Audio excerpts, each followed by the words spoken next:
नमस्कार। Bharat express MP में आपका स्वागत है। मैं हूं हरिशंकर कुमार। मोहन यादव को सीएम बनाने से यूपी बिहार में बीजेपी को फायदा होगा, सर्वे ने चौंका डाला। सी वोटर ने अपने ओपिनियन पोल में लोगों से सवाल किया कि मोहन यादव को सीएम बनाने से उत्तर प्रदेश और बिहार में बीजेपी को फायदा होगा। इस पर अलग अलग जवाब आए हैं। मध्य प्रदेश में हाल ही में हुए विधानसभा चुनाव में बीजेपी ने सत्ता विरोधी लहर के बावजूद जबरदस्त जीत हासिल की। बीजेपी ने राज्य की 230 सीटों में से 163 पर जीत दर्ज की, वहीं कांग्रेस को सिर्फ 66 सीटों पर जीत मिली। इस तरह बीजेपी बहुमत के साथ एक बार फिर से सत्ता पर काबिज हो गई। पहले चुनाव में बहुमत से जीत हासिल कर राजनीतिक पंडितों को चौंकाने वाली बीजेपी ने बाद में शिवराज सिंह चौहान की जगह मुख्यमंत्री पद के लिए मोहन यादव के नाम का ऐलान कर हैरानी में सबको डाल दिया।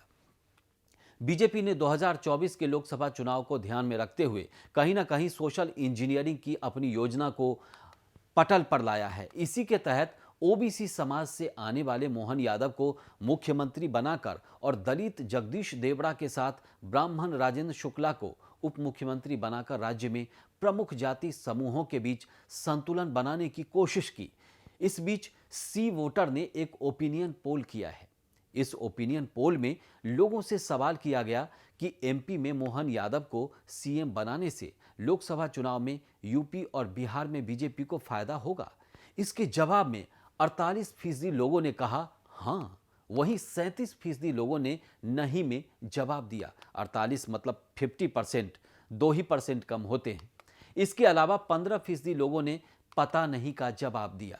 इसका मतलब साफ है कि ज्यादातर लोगों ने इस बात को माना है कि मध्य प्रदेश में मोहन यादव को सीएम बनाने से बीजेपी को यूपी और बिहार में फायदा होगा। आपको बता दें कि यूपी और बिहार में यादव समाज चुनाव में निर्णायक भूमिका निभाते हैं। कौन है मोहन यादव? मोहन यादव राजनीति की शुरुआत अखिल भारतीय विद्यार्थी परिषद से हुई थी और वो राष्ट्रीय स्वयंसेवक संघ के करीबी हैं।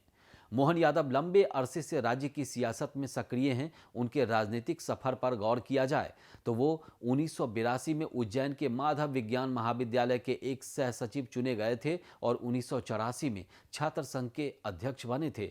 उसके बाद उन्होंने 1984 में अखिल भारतीय विद्यार्थी परिषद के उज्जैन के नगर मंत्री की कमान संभाली और 1986 में, इतना ही नहीं, 1988 में अखिल भारतीय विद्यार्थी परिषद के प्रदेश मंत्री और राष्ट्रीय कार्यक्रम समिति सदस्य भी बने।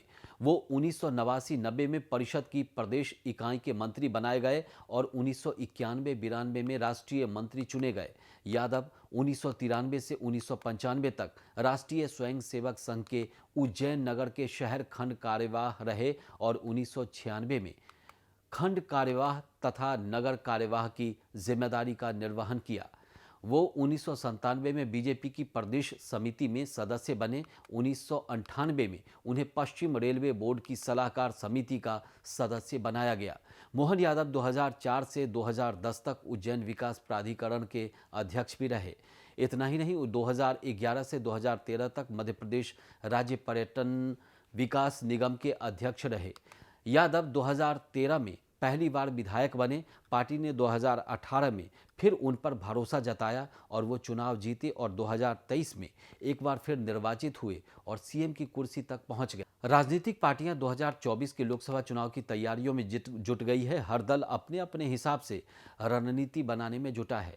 चुनाव की तारीखों के ऐलान में करीब 2.5 महीने का वक्त बचा है। ऐसे में सी वोटर ने एक सर्वे किया। 2024 का पहला ओपिनियन पोल सर्वे में सभी 543 लोकसभा सीटों पर 13,115 लोगों से बात की गई। सर्वे 15 दिसंबर से 21 दिसंबर के बीच किया गया। इसमें मार्जिन ऑफ एरर ±3 से ±5% रखा गया है। मतलब ये जो मोहन यादव पर सर्वे है वो कहीं ना कहीं बीजेपी ने पहले भांप लिया था, क्योंकि यूपी और बिहार में यादवों की संख्या बहुत ज़्यादा है, ठीक ठाक अच्छी तादाद है। लिहाजा लोकसभा चुनाव है सिर पे और बीजेपी ने फैसला किया और सर्वे में भी अब यही बात निकलकर सामने आई है। आपको हमारा ये वीडियो अच्छा लगा तो इसे लाइक कीजिए और चैनल को सब्सक्राइब कीजिए। नमस्कार।